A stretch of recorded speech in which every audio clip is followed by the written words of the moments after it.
August 31st, 1939. Night settles over the Polish-German border like a heavy, unmoving fog. The air is still, unnaturally quiet, as if the landscape itself is holding its breath. Fields that once carried the warmth of summer now feel cold under a moon half hidden behind drifting clouds. In the distance, faint silhouettes of German troops pause in the darkness, engines idling softly, their armored columns lined like steel shadows waiting for the signal they already know is coming.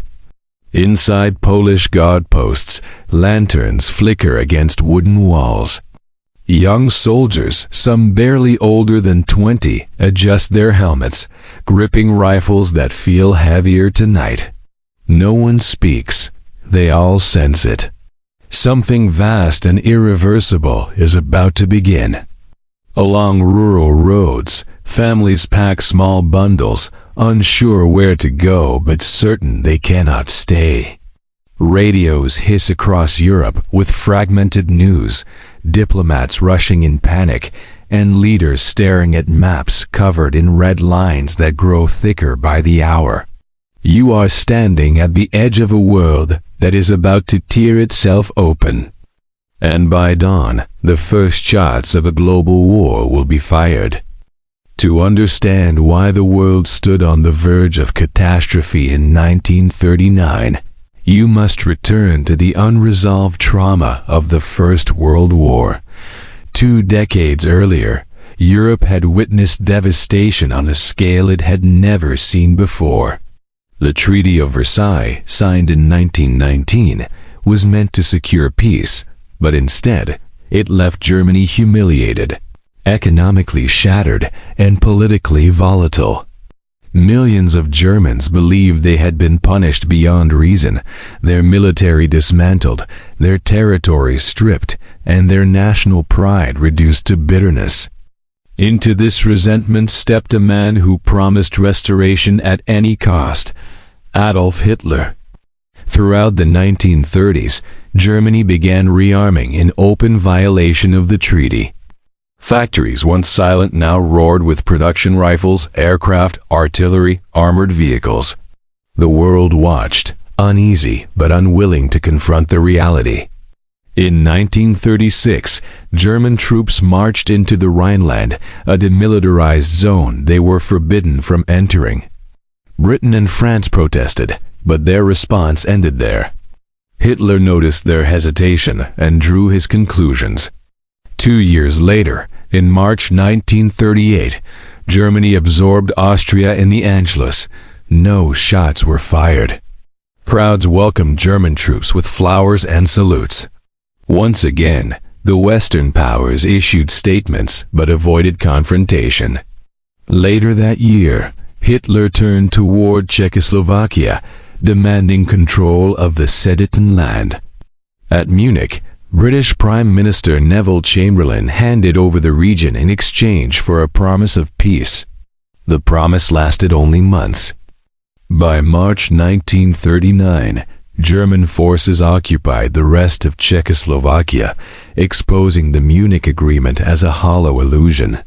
Europe was now aware of Hitler's ambitions, but still divided on how to respond. Britain and France began rearming, but slowly, cautiously, hoping they could deter further aggression without another war. The United States remained distant, focused inward. Meanwhile, Poland, newly independent after World War I, found itself trapped between 2 expanding powers, Hitler's Germany to the west and Stalin's Soviet Union to the east. By mid-1939, diplomats scrambled across capitals, treaties were debated, alliances shifted, and trust evaporated. The tension was no longer abstract. It was measured in troop movements, military timetables, and the growing certainty that force, not negotiation, would determine Europe's future. And as summer deepened, the road to war narrowed further, leading directly into the final days before the first shots were fired. By the summer of 1939, Europe's political landscape shifted again, this time with a shock that stunned every major capital. On August 23rd, Germany and the Soviet Union signed the Molotov-Ribbentrop Pact, a non-aggression treaty that defied all expectations. For years, Hitler had denounced Bolshevism as Germany's mortal enemy. Yet now, the two regimes suddenly stood side by side, smiling for cameras in Moscow. Hidden within the agreement was a secret protocol. Eastern Europe would be divided into German and Soviet spheres of influence. Poland, caught between them, was marked for dismemberment. Once the pact was sealed, Hitler no longer feared a two-front war. Within hours, German military orders accelerated. Trains carrying soldiers, fuel, ammunition, and armored divisions rumbled toward the eastern border.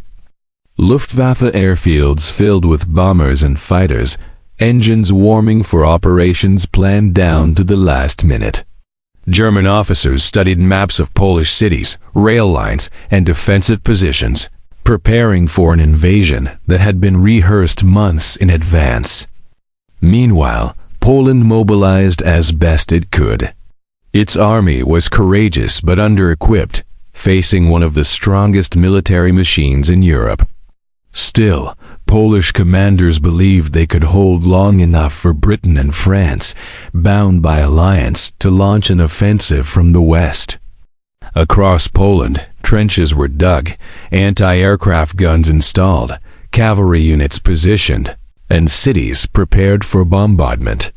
Civilians stocked what food they could, unclear whether they should flee or stay. Tensions rose further after the Gleiwitz incident on August 31st, when German operatives staged an attack on a German radio station and blamed it on Polish forces. It was a manufactured provocation, one of several designed to provide Hitler with the justification he wanted. Hours later, the final orders were issued. Troops were told to rest briefly, weapons cleaned, engines kept silent until dawn. In Berlin, Hitler waited calmly, convinced that Britain and France would protest but not fight. In London and Paris, leaders debated through the night, torn between avoiding war and preserving credibility. No one knew how quickly events were about to unfold. And as midnight passed into early morning, the frontier grew quieter still, an eerie stillness before the storm that would erupt with the first shots of a global war. In the final hours before September 1939 turned violent, the human dimension of Europe's crisis revealed itself with a quiet, suffocating clarity. In Polish border towns, evening routines continued, but nothing felt normal. Radios crackled inside small houses, carrying grim voices from Warsaw and foreign stations. Families leaned close, hoping for reassurance but finding none. Mothers folded clothes into small bags, not because evacuation had been ordered, but because they sensed they might need to leave at a moment's notice. Fathers reassured their children with calm words that did not match the worry in their eyes. Farmers who had spent the summer harvesting wheat now abandoned their fields to report for mobilization. Horses were left tethered beside carts still half loaded.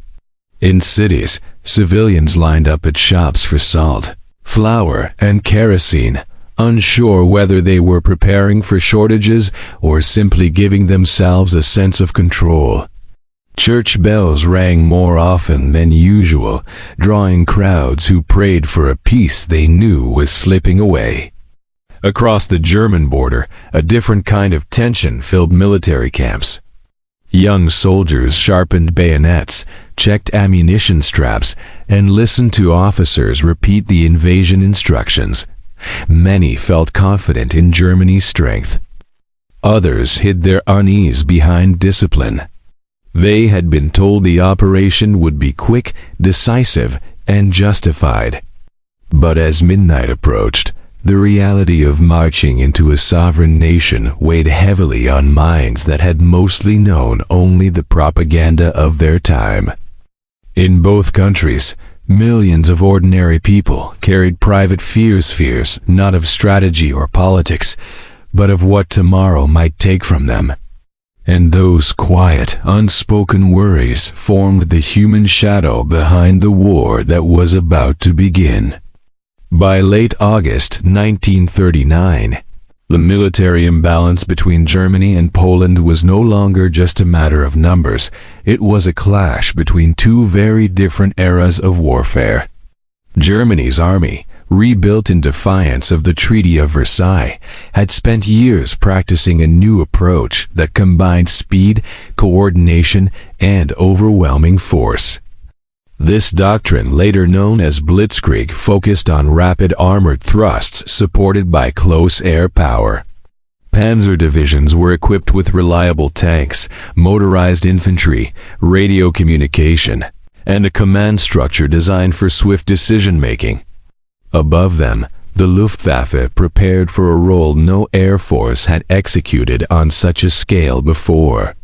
Dive bombers, especially the Junkers Ru 87 Stuka, were trained to strike at roads, bridges, rails, and defensive positions within minutes of an operation's opening. The combination of mobility, shock, and synchronized timing made the German military a modern machine in both strategy and technology. Poland's armed forces fought with courage, but their equipment came from an earlier generation. Many units still relied on horses for transport, and communication often depended on runners or field telephones vulnerable to bombardment.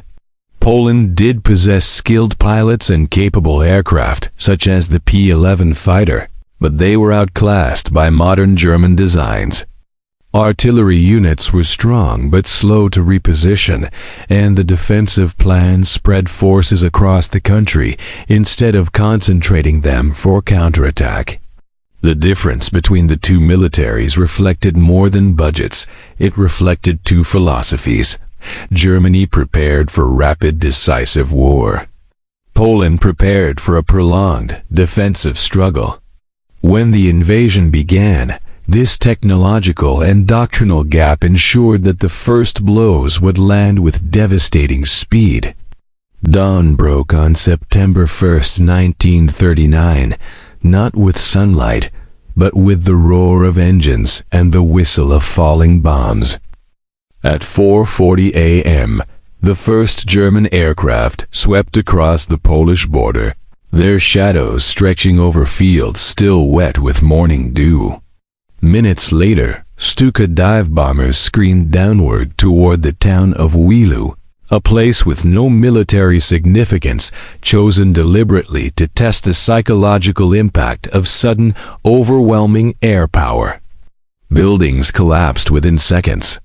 Streets filled with dust, shattered glass, and injured civilians who had woken believing it was just another morning. Almost simultaneously, at 4:45 a.m., the German battleship Schleswig-Holstein opened fire on Westerplatte, a small Polish military outpost near Danzig.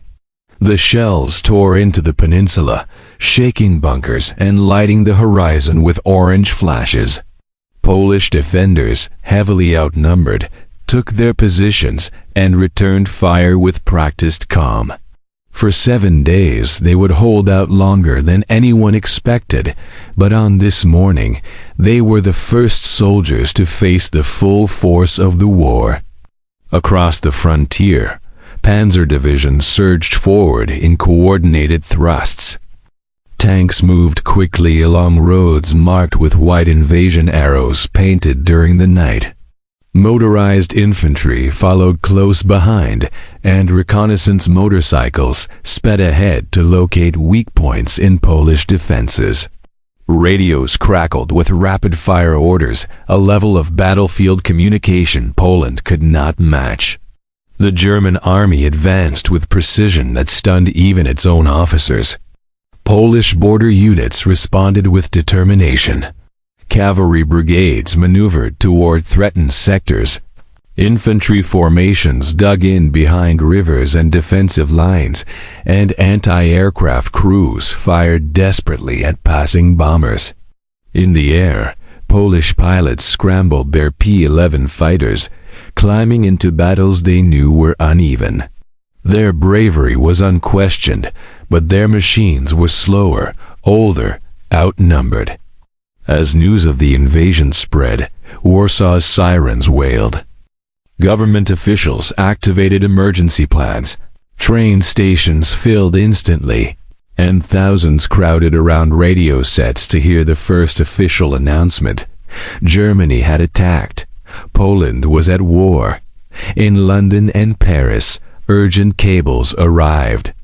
The guarantees signed months earlier had been triggered. Leaders who had hoped to avoid another European conflict now faced the decision they had tried to postpone for years. And yet, even as the first day unfolded with devastating clarity, one critical question remained unanswered. Would Britain and France act immediately, or would Poland stand alone? By September 17, 1939, the situation for Poland had reached a catastrophic turning point. While Polish forces fought bravely against Germany in the West, the Soviet Union executed its part of the secret agreement embedded in the Molotov-Ribbentrop Pact. In the early morning, Soviet troops crossed into eastern Poland, meeting virtually no organized resistance. For Polish commanders, this second front was unimaginable, already stretched thin. They could not defend against two modern armies converging from opposite directions. The German advance continued with relentless speed. Cities like Wadog, Poznań, and Krakow fell quickly under coordinated air and ground assaults. Panzer units bypassed fortified positions whenever possible, encircling defenders and cutting off retreat. The Luftwaffe struck railways, bridges, and supply depots, ensuring that reinforcements could not reach the front lines. Within days, the initial defensive plans of the Polish army were unraveling. Cavalry brigades performed daring charges and rear-guard actions, but the technological and numerical disparity was too great. Each engagement was a desperate act of valor against overwhelming odds. Meanwhile, the civilian population experienced the invasion differently, but no less tragically. Refugees poured toward the east, roads clogged with families carrying whatever possessions they could. Villages along the border became temporary shelters, only to face bombardment and occupation days later. Reports of atrocities, particularly against those caught in towns like Wielu, where hundreds had already died, began filtering out, underscoring the human cost of modern mechanized warfare. In Warsaw, government officials made the agonizing decision to evacuate key ministries while organizing a defense that could potentially last weeks. Communications with London and Paris confirmed that formal declarations of war were imminent, but military assistance would not arrive in time to halt the German onslaught. By the end of September, the combination of German and Soviet offensives had effectively partitioned Poland. Despite heroic resistance, the country's fate was sealed, signaling the start of a conflict that would engulf all of Europe. The precision, coordination, and speed of the Blitzkrieg method, coupled with the diplomatic betrayal of the Molotov-Ribbentrop Pact, ensured that Poland's resistance, however courageous, would be ultimately overrun. The first shots of a global war had not only been fired, they had set the stage for total conflict across the continent. And as leaders calculated their next moves, Europe braced for the war that could no longer be contained. By the end of September 1939, the consequences of the invasion of Poland were unmistakable.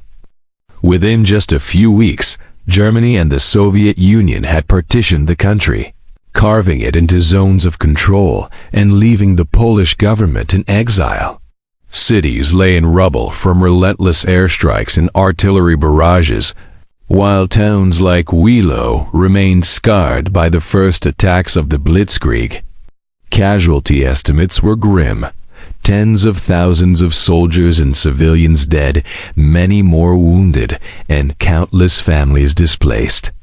Roads, rail lines, and infrastructure that had supported daily life were destroyed or repurposed for the war effort. Polish soldiers, though courageous, were forced to surrender or retreat.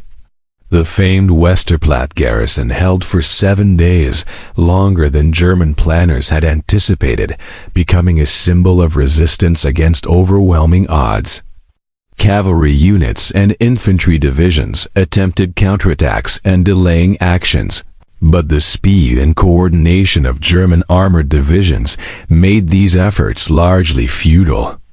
In the east, Soviet forces advanced with almost no opposition, consolidating control over areas that Poland had only recently reclaimed after World War I. Globally, the invasion sent shockwaves through diplomatic channels. London and Paris, bound by treaty, declared war on Germany on September 3, 1939, but their forces were not yet ready to challenge the Wehrmacht directly. The Western powers had effectively triggered hostilities, yet could do little to influence events on the ground in Poland. For the German leadership, the success of the campaign validated the Blitzkrieg doctrine and emboldened further expansion. Hitler saw the operation as a template for future conquest, while Stalin secured the eastern territories without firing a single shot against a well-prepared opponent. Meanwhile, civilians bore the immediate human cost.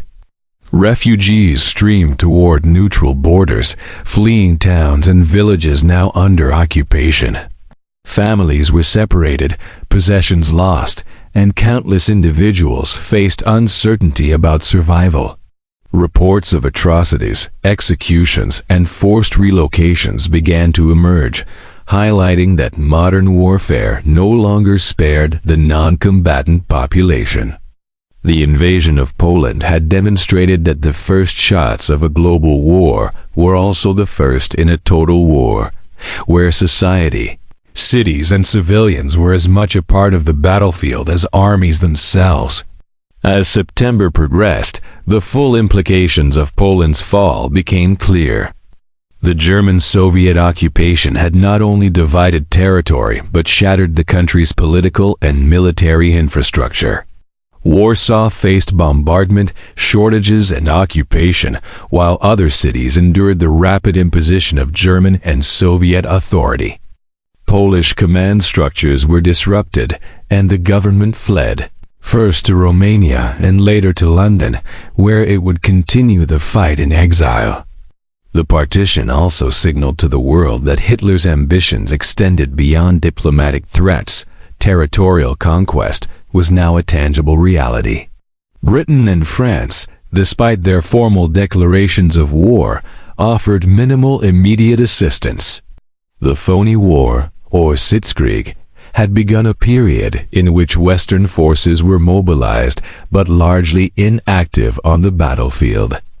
Politically, the declaration served as moral support for Poland and as a deterrent to further German aggression. Yet in practice, Poland was left to face Germany and the Soviet Union alone. The gap between political commitment and military capability revealed the limitations of alliances when confronted with rapid, modern warfare.